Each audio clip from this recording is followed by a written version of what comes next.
And I don't think it's likely, but there's an attack that's going on right now, and it's Pakistan.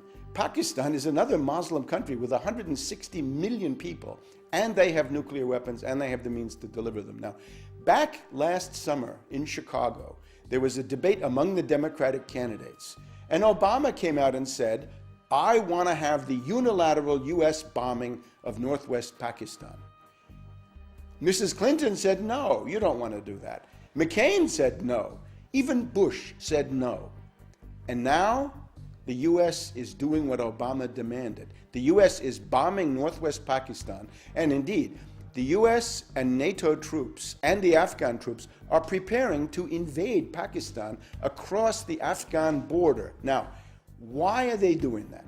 This is the one part of the world where they still talk about bin Laden, Al-Qaeda, the war on terror, all of this idiotic mythology. Why are they doing it?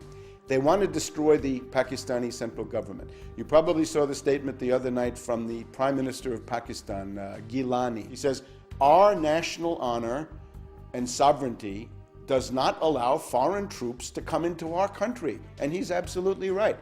But the US and NATO are now going to do that under the new policy. The goal is to destroy Pakistan. You see Iraq now carved into 3 parts. Pakistan will be into 4 or 5 parts. It'll be Sindh, Pashtunistan, Baluchistan, Waziristan, and on, and that will never end. That's the goal. Now, why are they doing that? Not so much because it's an Islamic country, although that does figure in, mainly because it's a potential ally of China. It's traditionally friendly to China, and under conditions of world crisis, Pakistan would tend to gravitate back towards China. So look at our hit list now. We've got not Iran on the hit list anymore. Iran is now a candidate to be played against Russia, but the hit list is now Sudan and Pakistan. So that's the change. And Obama is the one who demanded the attacks on Pakistan when everybody else said no. So McCain, ironically, was a better friend of the Muslims than Obama was, because McCain said, I talked to General Musharraf about these things. I don't do it unilaterally. And Obama said, no, it's got to be unilateral. That's the Brzezinski policy. That's what, of course, Obama has no idea. Obama doesn't even know where Pakistan is. So he's spouting the line that Brzezinski gave him. Brzezinski's argument to the neocons is to say to the neocons, you're fools, you're bunglers, you're so obsessed with Israel and the Persian Gulf and Iraq and Iran that you've lost the big picture. And the real power in the world, of course, is Russia, China. Those are countries that are seriously capable of resisting the US and the British, and you've got to focus on them. And India, of course, would then become a big asset in that regard. Japan is another one. There's just been a summit of Japan and China. And the big question, of course, there was, would Japan become a staging area for the kinds of destabilizations of China that Brzezinski is planning? So the Japanese government, fortunately, has said no. The Japanese defense minister said that chaos in China would be the worst possible outcome for the interests of Japan. So it looks like Japan is saying no. Looks like Taiwan is saying no. They voted for the more reasonable party, the non-independence party that wants to have good relations with the mainland of China. The old KMT is now back in power. So everybody in the world is now in the process of choosing sides. Now, the point of having Obama is you've got the same old imperialism, and you're going to give it a facelift. You're going to give it cosmetic surgery. And one goal is to have that face for Africa. Let me just do Africa for a second. The goal in the case of Africa is to kick the Chinese out. It's to deprive China of the oil. We've seen it with Sudan. Oil, raw materials, minerals, and other things that they get from China. Ultimately, Brzezinski would like to isolate China, encircle it, and then reach a point where China would have nowhere to turn for oil except the Russian oil wells in eastern Siberia. In other words, the end product of this entire policy is to play China against Russia and get rid of both of them, destroy both, and then the US and the British can settle in for another 100 years of world domination. Now, there's also an angle for Europe, though. The idea, of course, is that with Bush or McCain, the US is disliked, the policy is discredited, nobody wants to go along with this. The demagogy of Obama is that with this new face, somehow you can now get throngs and throngs of young dupes and individuals who have really no clue what they're doing to support this stuff. In other words, Obama wants Europe as a tool against Russia. And I would urge you, don't go there. Realize that that is what you're being offered, and don't do it. And if Obama comes from London to Paris to Berlin, it would be important for people to go out there and say, well, or not to go out there, say, we don't want any part of this. This is the policy that Brzezinski's been following.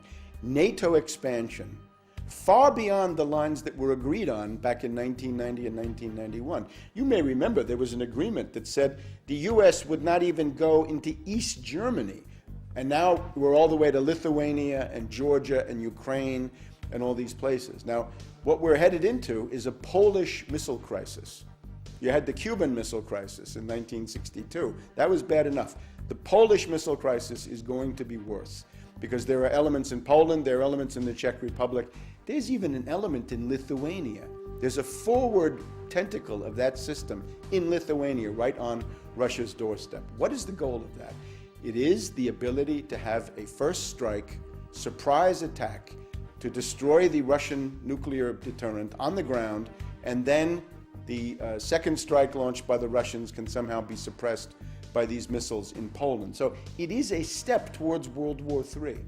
And it is Brzezinski, another angle that goes with it, the independence of Kosovo, under what amounts to a criminal organization, in my view, is another one of Brzezinski's projects. And this, of course, is designed as an affront to Russia. Today we have the indictment of the capture of this guy, Karadzic. Karadzic is a very bad guy, but why now? And what's the goal? This is designed to further inflame relations with Russia, even as a possibility of war between Russia and Georgia comes on the horizon. So this is now a full strategic envelopment. This is not just Iraq and the Persian Gulf. This is now a worldwide strategy. And again, the mind of it is Brzezinski. This is already being implemented in the United States. I better point that out too. You think you see Bush and Cheney as the leaders of the United States. They're not. They're gone. They're finished. Not even lame ducks. They're the janitors of the White House, the groundskeepers. They're there for show. They're just figureheads to make people think that normal stuff is still going on. Power has now passed into something called the Principals Committee. And it's just the leading government ministers, the secretaries of the main executive departments, an interministerial committee, if you will. Rice of the State Department, Gates of the Pentagon, Paulson of the Treasury. Admiral Mullen of the Joint Chiefs of Staff is a very important guy also in this. But these people are bureaucrats. They don't really have policies. The policies that they're carrying out are from Brzezinski, and that is no attack on Iran, make a deal with North Korea. And Cheney was horrified by that. Cheney almost had his 99th heart attack over the deal with North Korea, and this was done by Rice. But attack Pakistan, get ready to attack Sudan, get ready to attack Zimbabwe, get ready to attack Burma. In many cases, it's done under humanitarian considerations. It's not bin Laden al-Qaeda. Pakistan is the exception. But in most of these places, like Sudan or Zimbabwe, it's human rights. Goes back to Carter, right? Goes back to the time when Brzezinski was running the National Security Council. So what you've got is a shift.